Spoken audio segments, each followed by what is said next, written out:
Jonathan, this is the president who, at the CDC, with cameras rolling, said to Americans, if you want a test, if you need a test, you can get a test. And he did so wearing his campaign hat.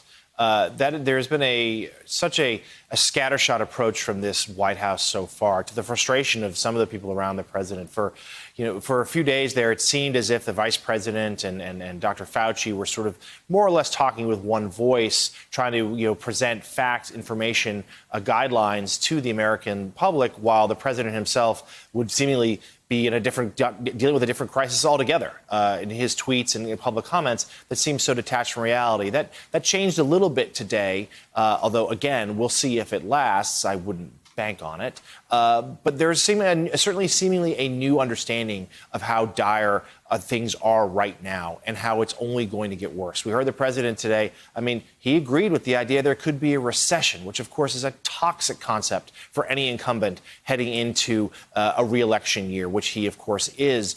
Something he didn't want to dare mention any time before. He, of course, as we discussed, said this would wrap up in a couple of weeks. And now he's saying it will be months. This is an administration, they're waiting for the Senate to get into session, not just for this funding bill, but there's going to be more. There's going to be additional funding. There's going to be talk of a major stimulus needed to prop up the economy here as the real effects of this get worse. And more than anything, that is what this White House is bracing for, is that they are seeing that if they suspect that the number of cases are going to surge in the next few weeks, and Americans really don't know what's coming. Steph, go ahead. Brian, I would just say, and people across the board are wanting solidarity from business leaders, medical professionals, and the White House. And Jonathan makes a great point that the president is making this turn today.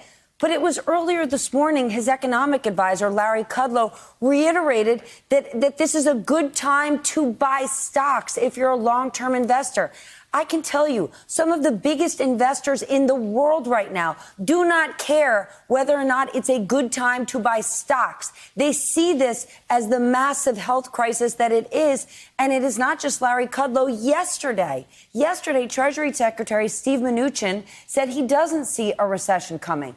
Survey any professional investor on planet Earth, and they will say, yes, without a doubt, we're going to face one. We're in one right now. It's a global recession. So to see the White House continue to try to play this down, the only way to actually solve for this is to open it up, not play it down.